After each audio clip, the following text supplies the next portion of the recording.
The following is an interview with Jimmie Sanders of Marshall, Arkansas. This interview was conducted by the Arkansas Educational Television Network in 2012 as part of the television network's World War II Oral History Project entitled In Their Own Words. This is his personal story about his experience in World War II as an aircraft bomber crew member in the fight to save Europe from the conquest of Adolf Hitler's powerful military. The purpose of this project is to inspire wisdom to future generations, as learning from our own history helps us to keep from making the same mistakes of the past.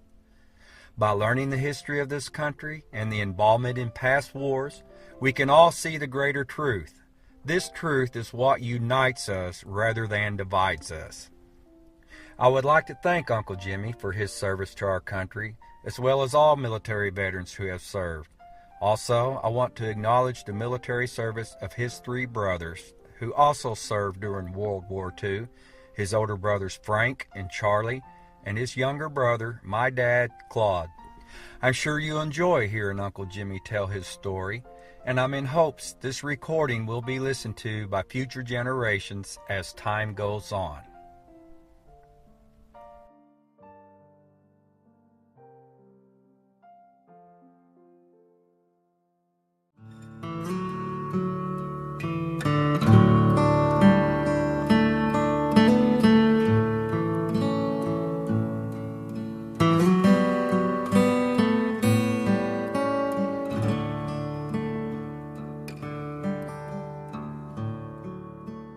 In 1929, my father decided we should leave Marshall area, that times was beginning to get bad and we had prospects better in California. So we left Arkansas and got to California, where there was my father had four brothers living in an area there in central California, and we arrived there. For a while they was able to get work and things went along fairly well. In 1932 though, it was terrible, and there's no work whatsoever of the kind that my father did, which was fruit harvest work and all of that. Well, he decided we'd be better off to try to get back to Arkansas. And we left out of there in an old Dodge, had been a touring car, cut down and made into a pickup to where it'd hold her family. There was, I guess, 7 of us in the family. We had a 2-wheel trailer pulling behind with what few belongings we took. And our experience couldn't have been any better or worse than maybe the grapes of wrath, the story of it. I read the story. We didn't have any money, that is, we run out of money completely. And we'd come to toll bridges. In those days, you'd have a toll bridge. Well, my oldest brother done the driving. My dad never did learn to drive. He was an old man at that time. We'd pull up to the toll bridge, and my dad would get out and tell them that we don't have any money. We're trying to get to Arkansas. If you'll let us cross for free, we can go. Otherwise, we just have to park here. They'd always say, come ahead, you know. So I won't go into a lot of details, but we had a rough trip getting to Arkansas. But in Arkansas, the little farm we had been rented out on the shares, but our share was nothing but some corn. We had a crib that was full of corn. And I remember on the trip my dad say, well, when we get to Arkansas, we'll have a roof over our head and a crib full of corn. And that still sounds interesting. That sounds prosperous. But anyway, we made it back, and it was rough for a while. After Roosevelt was elected in the same year, 1932, but he took office in 33. Immediately, they started public works, and my dad got on the WPA and things. We got along okay. Well, you mentioned the President Roosevelt, the public works, the WPA, the CCC, those types of activities where your dad could get work. People could get work then. That's right. It was hard. There was so many wanting works, and was working, and there'd be a project, and then they'd just take on a few workers at a time.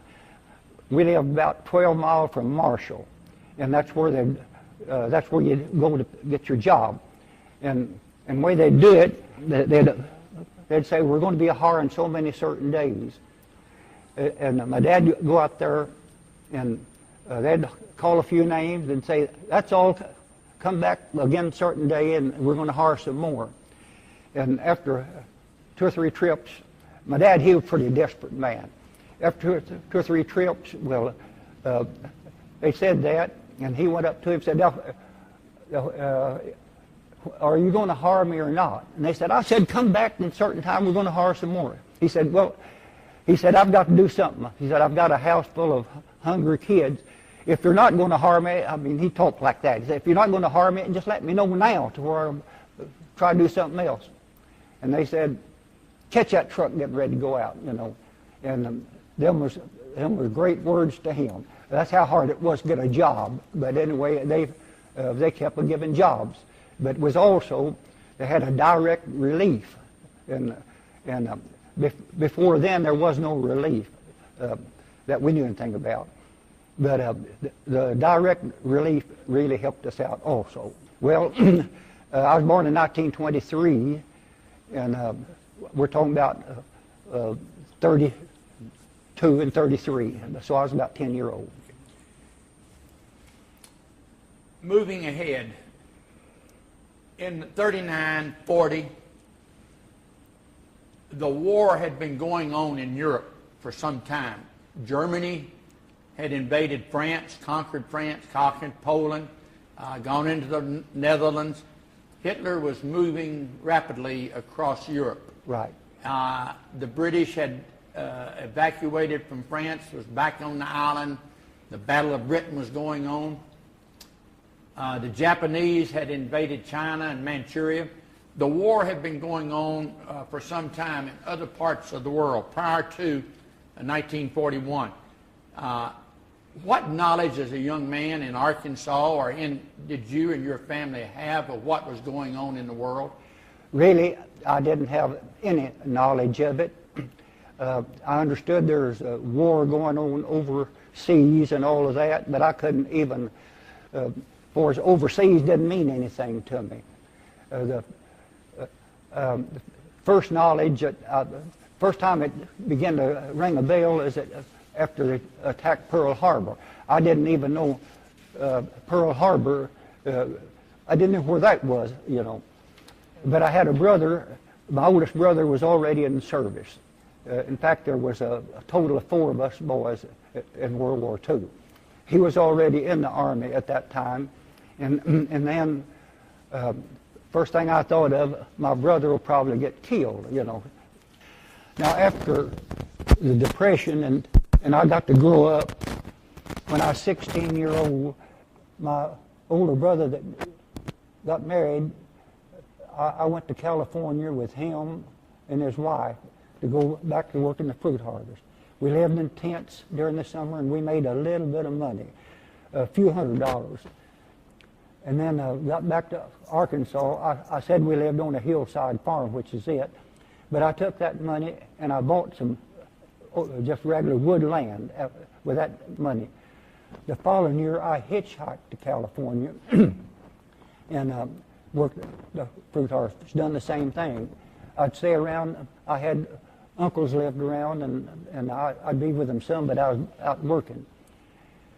And the following year, I'd made a little money then. The following year, I had a good car for those days. I bought a 39 Chevrolet car. It had 19,000 miles on it, and that was about 1942, I guess.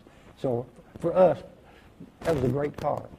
I took my mother and younger brother, which is also the Marine, and her 2 smaller children. We all went to California and worked in the fruit harvest. So that there, from the Depression, that brought me up to where I went in the war. So I didn't really know anything but just get out and work. I said earlier, you know, I had an 8th grade education, about all the ones I was in the Army with. they just got out of high school, really. They hadn't got to college. They were 18, 19, you know.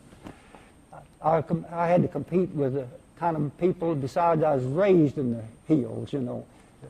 I remember when I was just a few years before, if I went to town with my papa, I wouldn't leave him, go around the square, just one little square there in Marshall. I'd stay right with him. I was afraid I'd get somewhere where I couldn't get back, you know. So I was raised strictly a hillbilly, I guess you'd call it. December 7th, you mentioned it just now. Yes. December 7th, 1941. You remember where you were when Oh, you you heard? betcha, yes. Talk about that, please.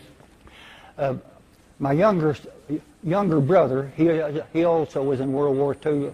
Him and I was sitting under a hickory nut tree out of our front yard, and was eating hickory nuts. And my mother came out and said the Japanese had bombed Pearl Harbor. And like I said earlier, I really didn't know what that was, but that just come over the radio. And the United States had declared war on Japan. And then I think about the following day, they went ahead and declared on Germany also. That's pretty well my first recollection of what war was all about. You said you had a younger brother, or a brother that was already in the Army. Where was he? At that time, in December the 7th, he was still in the States. But immediately, he was in the Air Force also. He volunteered for the service. And they sent him to South Africa. And he was a mechanic that kept the B-17s flying, you know. And that was his duty all through World War II. You entered the military in 1943? Yes. Did you enlist, or were you drafted? I was drafted. Talk a little bit about getting that notice from Uncle Sam. Greetings. Well, we was all expecting it. You know, you registered for the draft at the age of 18, and some of the boys kept going. In fact, it got to the point I was getting ready. All of my friends was leaving out, you know, and when I got my call, really, I was kind of excited about it.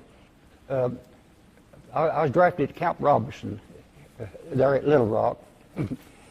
And then there's a whole group of us at the same time. I found out that there's a possibility that I might could get into the cadets and fly, which I'd love to do. And I tried for cadets, but I only had an 8th grade education, and they told me at the beginning that I probably couldn't make it, which I didn't. But that put me in the Air Force, which was real great for as I was concerned. Well, they shipped me out of there for basic training to Amarillo Airfields at Amarillo, Texas. But before basic training started, they asked what we wanted to do and all that. Well, I told them that I wanted to be a gunner on a bomber, and they let me know. Now this may not sound right, that it wasn't right, but they let me know right away that the average life was about measured in minutes as a aerial gunner on a plane. And I said, well, I still want to be an armor gunner. Well, I guess what they said doing is if I didn't want to do it, they wouldn't start sending me to technical schools, you know. So they asked me, I had a chance of making a radio gunner, armor gunner, or engineer gunner. And I said, which is the shortest course? I didn't care too much about going to school, you know. And the aerial gunner, the armor gunner was the shortest. So they sent me to basic training. You've already got one brother in the military. You go to Camp Robinson. You come back home after you were down there.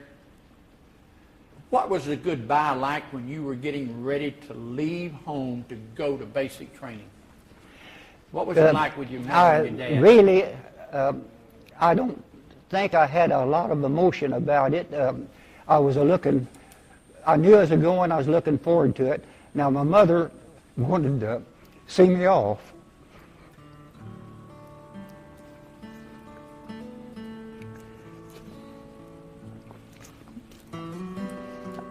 I didn't have it.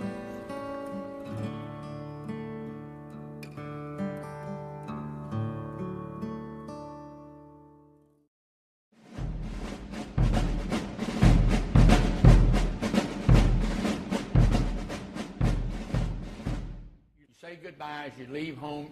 You go to basic training. For students to understand, you're a young man and there was a officer or a sergeant or somebody that welcomed you to basic training. Yes. Talk a little bit about that gentleman who was going to take you from a young man in civilian life and make you a airman. Yeah, I'm a soldier, I guess. Yes. Well, when we got the basic training there at Amarillo, Texas, they assigned us to a barracks. And then they had a barracks leader. And he was trained for that position. You had to walk the line. And for a while, I didn't like him at all. Nobody did. For instance, of the morning, when the whistle would blow, you had to get your bunk and everything ready for inspection in case they decided to inspect the barracks. So after the whistle would blow, you jumped up and started up that immediately. Then it'd blow again about 10 minutes. And that meant to walk out front and have roll call. And then after roll call, you went on to chow. And there's a long march to chow, still before daylight. Well, we'd hurry to get our bunks fixed, then get out for chow. But if he'd just stand out there for roll call. He'd stand there a minute, and then if he started calling the roll, fine, we knew we had it made. But sometimes he'd stand there a minute, he'd say, fall back out. We hadn't done it fast enough. So we'd go back in, and then all at once the whistle blow, and the whole room would explode, to get out there, and you fell into detention and all that.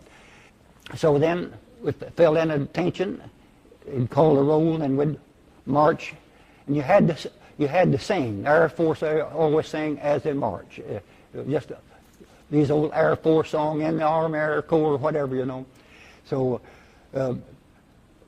so after, now we're back to our drill instructor. That's how he was. So I thought he was terrible and all that. But at some point, when we left out of there, I hated to leave him. He was a fine fella and all that, Our basic training wasn't that bad. As Air Force, they didn't have, we had bivouac, but we didn't march a long ways on.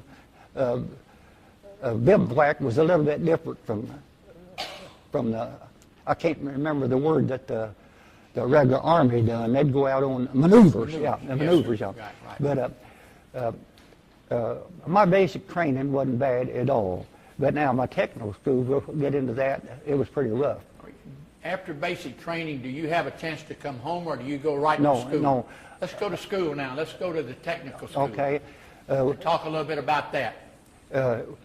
That's where I went on to Lauriefield, Colorado.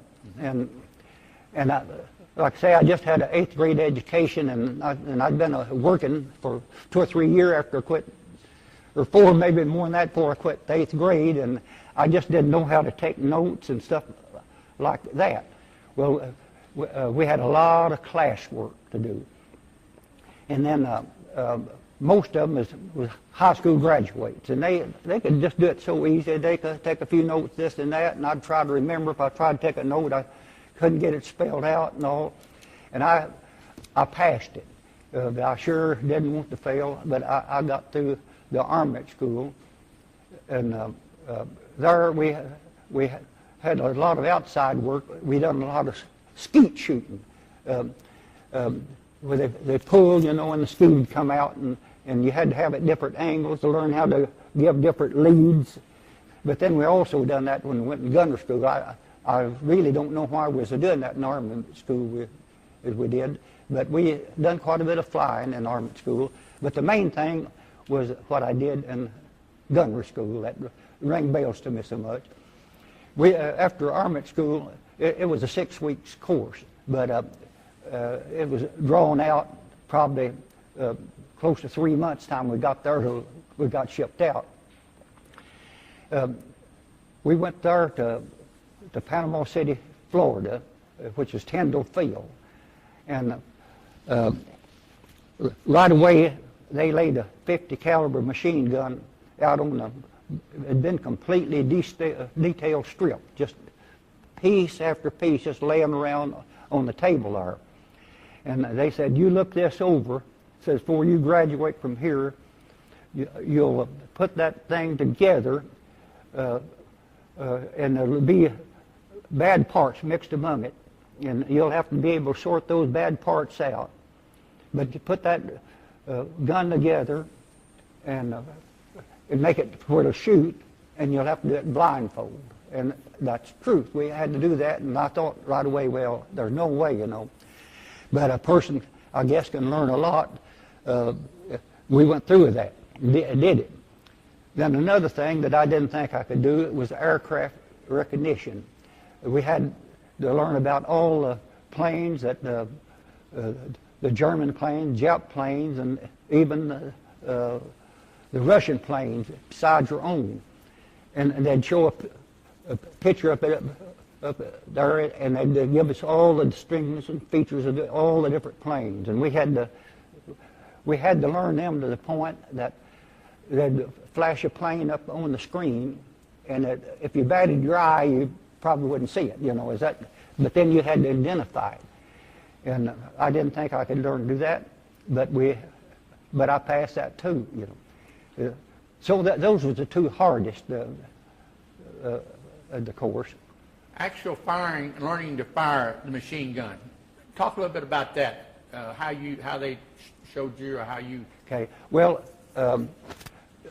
we had those 50 calibers mounted in the plane, and then we'd fly out over the Gulf, and they had to have targets out there that we'd shoot at, and that.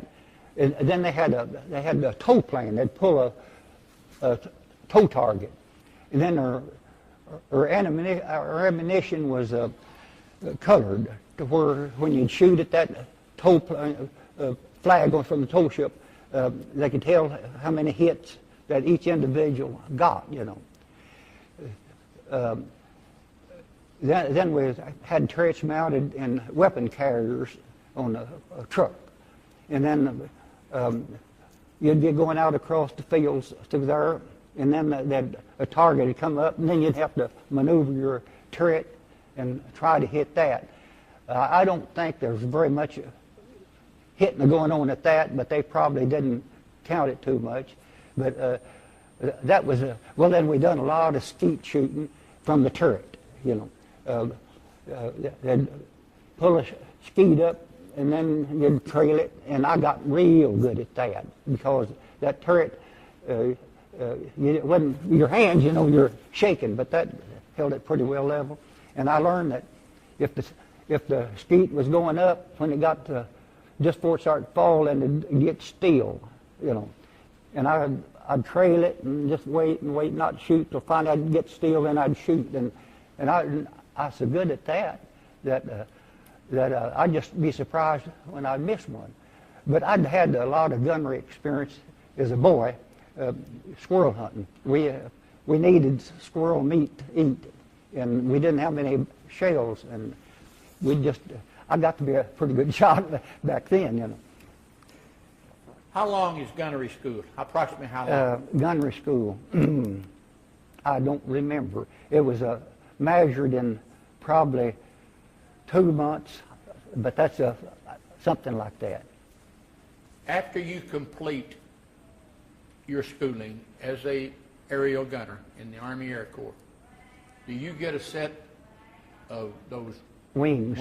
Yeah. Talk a little bit about that moment when you were awarded those wings, or you could wear those wings. Talk a little bit about the day you were awarded. They gave you those wings, or you were given those. That was a great day, and when we got our diploma, and they pinned them on herself, and in the same date we made corporal. Up to then I'd been a PVT, you know, all through schooling, but we also got a corporal stripes at that time. And then they give us a delay en route, which is I got to go home. From Tyndall Field to Barksdale Field, Louisiana, which is near Shreveport, they give us a 14-day delay en route. So after going home and all, by that time my brother, younger brother, was in service too. Now my older brother, he was married. The oldest brother never did marry, one we was talking about earlier. But my second brother, he was married and he got deferred for a while. But by then he was in the service. So that made 4 of us during that whole period. What were the other brothers? You had the 2 of you were in the Army Air Corps. What were the other 2? Were they one was in the regular Army, but my youngest brother, he is in the Marine Corps.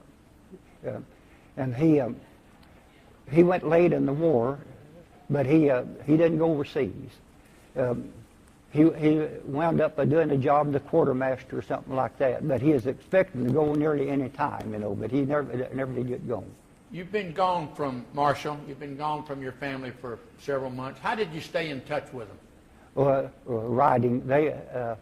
I wasn't much at riding, but that's the way we stayed. We didn't have telephones or nothing. Out in the country, there wasn't no phones.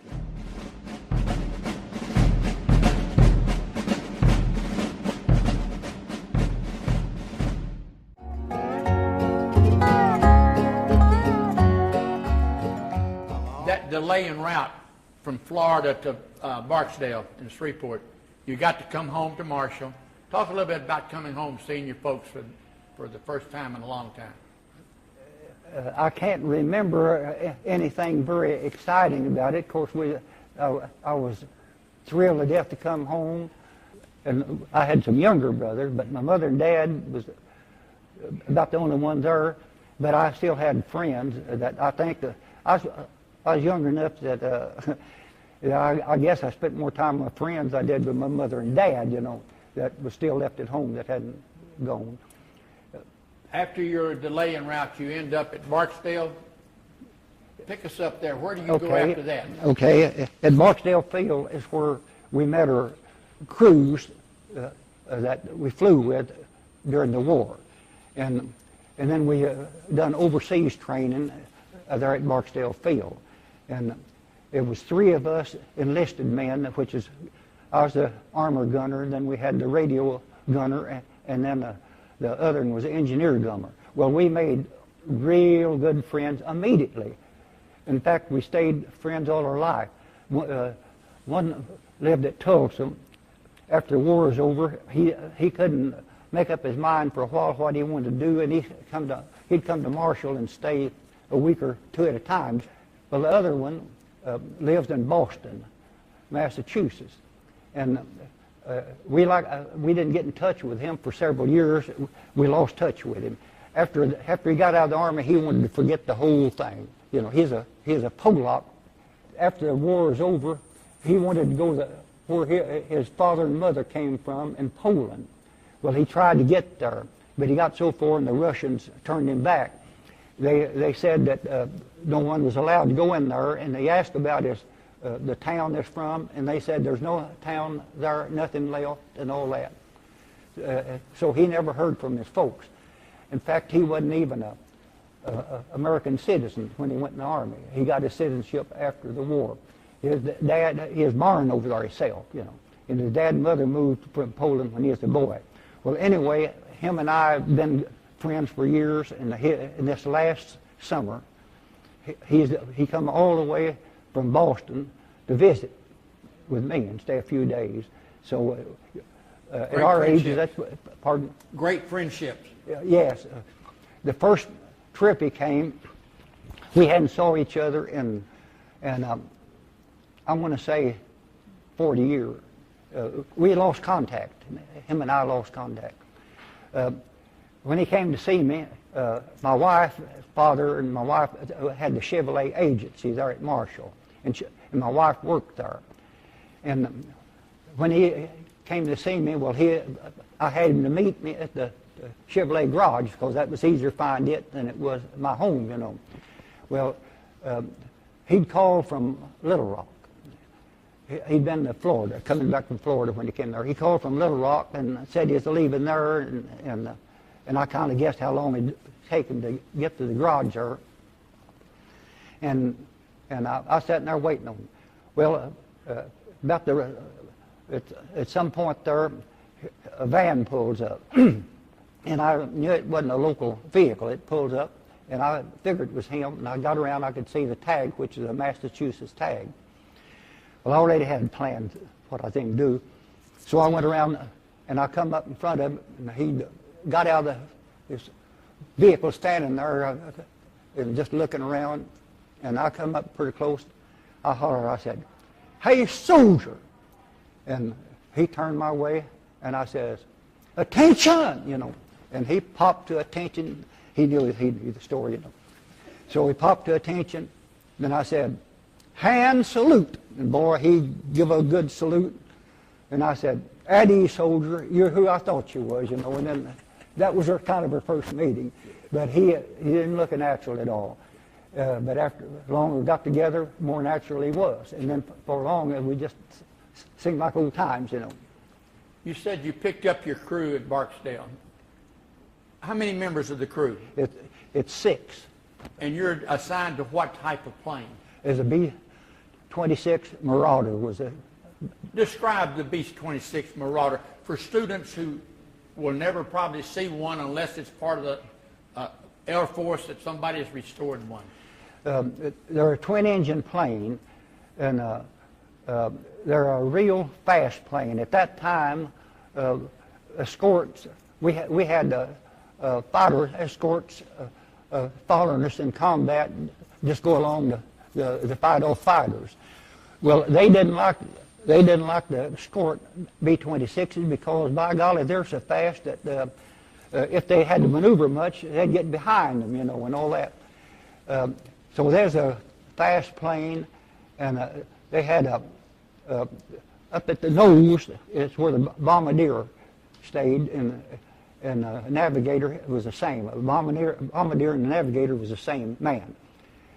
And then on back from there, of course, where the pilot, or there's 2 pilots, and then it had a tricycle landing gear, which it had a wheel right up underneath that, and that's where the pilots entered the plane. Well, then you come on back from there, you had a radio room, and then you had they had 2 Bombays, but we only used one of them. I don't know why they had the second one, but you had to go through it, you know. And then back into the waist is where the rest of the plane was a waist. Then on out to the tail, they had a tail gunner at the tail. And I was a turret gunner, which is straight up overhead from the waist. You went up to a area to get up to that gun. And the radio man, he was manned the gun in the waist itself. And the B-26 made lots of noise. There's no insulation about them. When the plane would take off, you could have your mouth right by someone's ear and just scream as loud as you could, and you couldn't. It just fell into that other noise. So you're assigned a crew. You pick up your other crew members. You pick up the pilot, co-pilot, or was there one pilot or 2 pilots? 2 pilots. All right. Do you pick up your plane there at Barksdale? No. There were several crews would pick up a plane and fly over. Just take the plane and go on. But no, we went by boat. After we left Barksdale, we went to New York City and caught a ship. On a transport? Yes, there's a fleet of.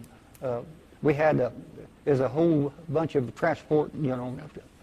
Did your ship leave out of New York Harbor? Yes, going over, it left out of New York Harbor. Was it during the daylight? No, it was of the night. And that was kind of they got us all assembled, and there wasn't just our ship. There's a lot of other ships too, and they took us by bus down to the dock area, and then it's all blackout, and you could just see groups of marching just far as you could see, you know, and they marched us, I guess, for a mile or maybe a lot more than that, and we had to carry all of our everything we had with us, you know, and but it was kind of a dreary deal, you know. We was headed for that ship, okay. We got in there, and there's a night, and the next morning, I knew it was rolling. I could feel it going, and I got out of my bunk and I headed up on the deck, and looking around, I could see a ship way out, this and that, and they had some destroyers following too, and it looked like a mighty big deal. And then I thought, there's no turning back. I've been through it. They've abused us and this and that, and made me feel like I was nothing and all of that. But now I'm on my way. I remember some of those thoughts, you know, left there. Did you get seasick? No, we'd been flying. Now there's a lot of them, ground troops that did get seasick. They're seasick everywhere. But the ones that been flying didn't seem to get seasick. You remember about how long it took you to go over? I think it was 14 days. And I can't remember the name of the ship, but we heard that it got sunk after that. But I never did know for sure whether that was true. Where do you land? Where do you land? You sail from New York. Where do you land? We landed in England. I can't think of the name of the port right now, but I always have. If I heard it, I'd remember it. But we landed in England. We stayed there a few days, and then we flew on into France, right out of Paris. I don't know why I was there, but there, the Germans had just. There was no fighting in Paris. The Germans they just left on out, but still they had us to make sure we stayed in the streets if we went downtown Paris. So don't get in a alley or anything like that, because there was soldiers getting their throat cut and things like that, because there was Germans behind that never had left out. We didn't get our plane till we got right where was going, you know, to fly out at a base there. The base was one that the Germans had used.